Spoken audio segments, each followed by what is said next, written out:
Assalamualaikum warahmatullahi wabarakatuh. Perkenalkan, nama saya Mariati. Hari ini saya ingin mereview buku mengenai psikologi belajar oleh Dr. Andos Saipul Bahri Jamarah, MAG. Sebagai seorang manusia, setiap harinya kita tidak pernah lepas dengan yang namanya belajar. Belajar bagi manusia adalah suatu keharusan, sebagaimana hadis Nabi yang berbunyi, "Tuntutlah ilmu dari buayan hingga ke liang lahat." Sebagai seorang pendidik dan tenaga kependidikan, sangat perlu bagi kita untuk mempelajari psikologi belajar, untuk memahami diri dan juga peserta didik, agar mencapai pembelajaran yang sesuai dan menyenangkan. Pada buku psikologi belajar terdapat 10 bab. Bab pertama membahas pengertian, ruang lingkup, metode, dan manfaat mempelajari psikologi belajar. Bab 2 memahami konsep dasar belajar. Bab 3 perkembangan bahasa anak. Bab 4 kemampuan anak dalam belajar bahasa. Bab 5 anak didik belajar dan guru mendidik. Bab 6 pertumbuhan dan perkembangan anak serta pengaruhnya dalam belajar. Bab 7 motivasi belajar. Bab 8 faktor-faktor yang mempengaruhi proses dan hasil belajar. Bab 9 lupa dan transfer belajar. Bab 10 masalah kesulitan belajar. Memasuki bab yang pertama tentang pengertian, ruang lingkup, metode, dan manfaat mempelajari psikologi belajar. Pengertian psikologi belajar. Psikologi berarti ilmu tentang jiwa atau ilmu jiwa.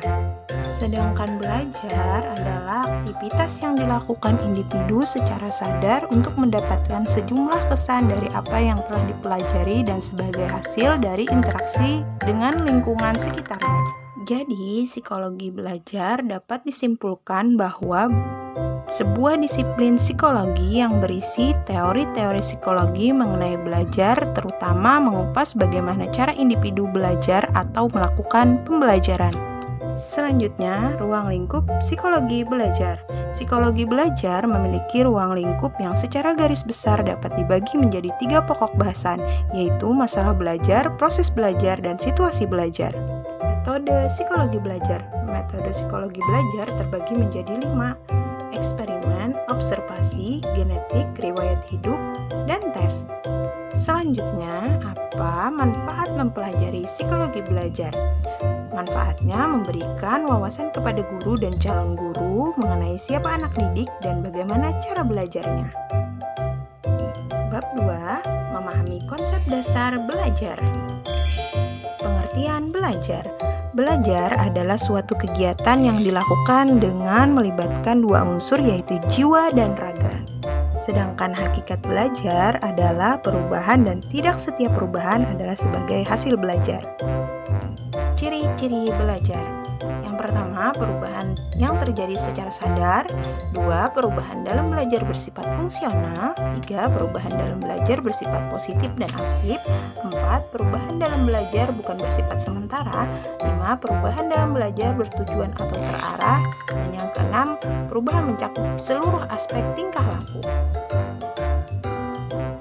Teori belajar yang dikemukakan para ahli. 1. Teori belajar menurut ilmu jiwa daya. 2. Teori tanggapan. 3. Teori belajar menurut ilmu jiwa Gestalt. 4. Teori belajar dari R. Gagne. 5. Teori belajar menurut ilmu jiwa asosiasi. Selanjutnya, apa saja jenis-jenis belajar? 1. Belajar arti kata-kata. 2. Belajar kognitif. 3. Belajar menghafal. 4. Belajar teoritis. 5. Belajar konsep. 6. Belajar kaidah. 7. Belajar berpikir. 8. Belajar keterampilan motorik. Dan 9. Belajar estetis. Aktivitas-aktivitas belajar. 1. Mendengarkan. 2. Memandang. 3. Meraba, membau, dan mencicipi atau mengecap. 4. Menulis atau mencatat. 5. Membaca. 6. Membuat ikhtisar atau ringkasan dan menggarisbawahi. 7. Mengamati tabel-tabel, diagram-diagram, dan bagan-bagan. 8. Menyusun paper atau kertas kerja. 9. Mengingat. 10. Berpikir. Dan 11. Latihan atau praktek. Bab 3. Perkembangan bahasa anak. Potensi berbahasa anak. kemampuan yang masih terpendam yang dimiliki oleh setiap orang untuk menyampaikan informasi dalam berkomunikasi.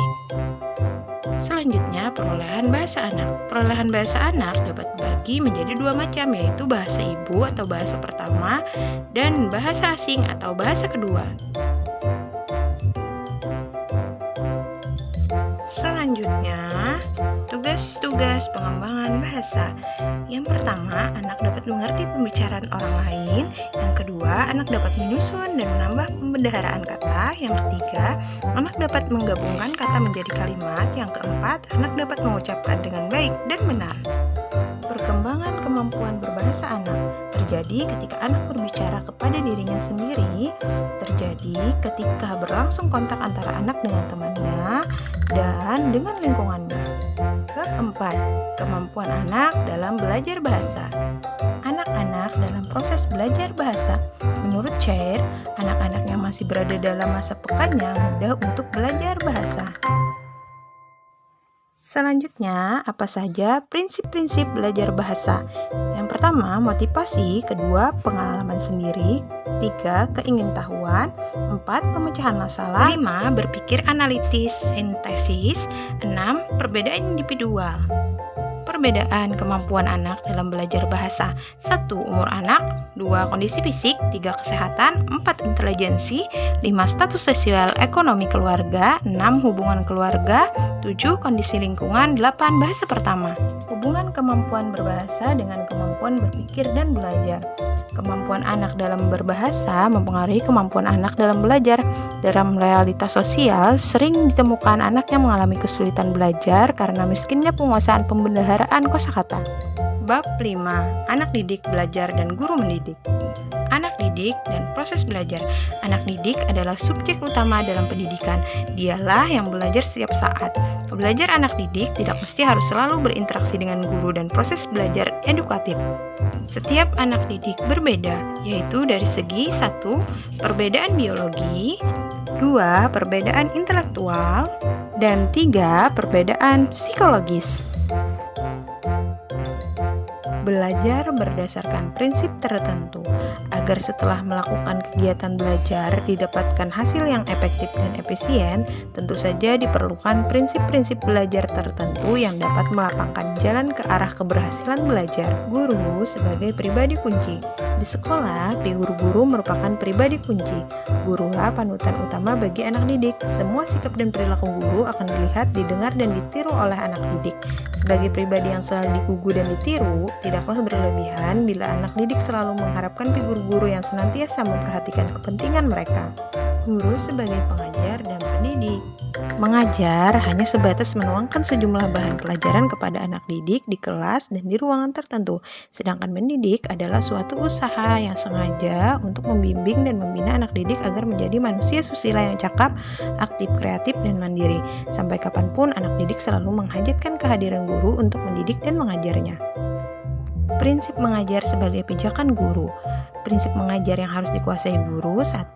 Prinsip perhatian. 2. Prinsip aktivitas. 3. Prinsip apersepsi. 4. Prinsip peragaan. 5. Prinsip repetisi. 6. Prinsip korelasi. 7. Prinsip konsentrasi. 8. Prinsip sosialisasi. 9. Prinsip individualisasi. 10. Prinsip evaluasi. Bab 6. Pertumbuhan dan perkembangan anak serta pengaruhnya dalam belajar. Pertumbuhan dan perkembangan anak. Bila pertumbuhan terkait dengan perubahan fisik, maka perkembangan terkait dengan perubahan psikis. Perkembangan ialah proses perubahan kualitatif yang mengacu pada mutu fungsi organ-organ jasmania. Kualitas intelijensi anak mempengaruhi kemampuan anak untuk membentuk struktur kognitif. Intelijensi itu sendiri dipengaruhi oleh faktor-faktor lain dalam perkembangannya. Bab 7. Motivasi belajar. Motivasi belajar yakni sebagai suatu pendorong yang mengubah energi dalam diri seseorang ke dalam bentuk aktivitas nyata untuk mencapai tujuan tertentu. Motivasi terbagi menjadi dua, motivasi intrinsik dan ekstrinsik. Bentuk-bentuk motivasi dalam belajar. Ada beberapa bentuk motivasi. 1. Memberi angka.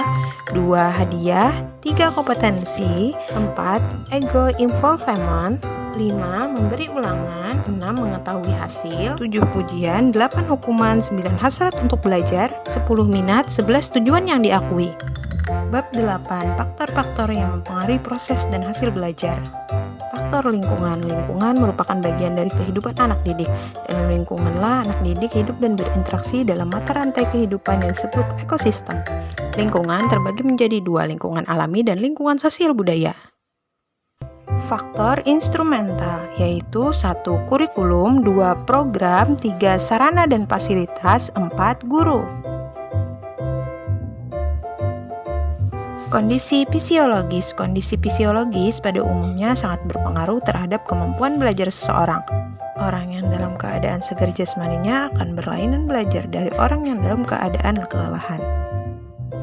Kondisi psikologis. Belajar pada hakikatnya adalah proses psikologis.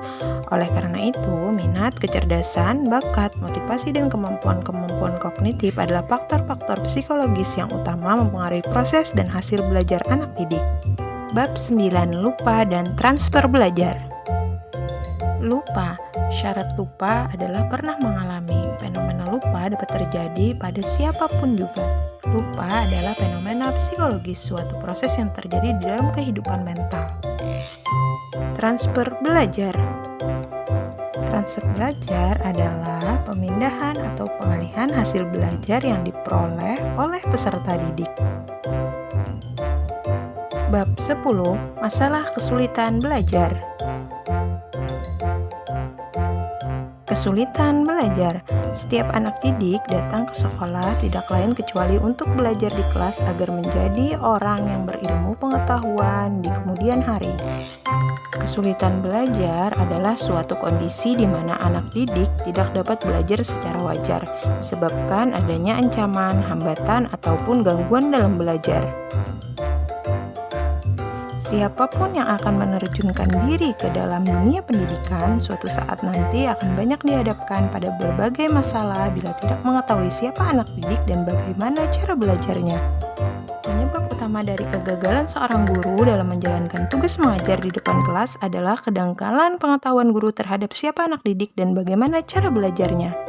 Sekian dari saya, mohon maaf jika terdapat kesalahan. Wassalamualaikum warahmatullahi wabarakatuh.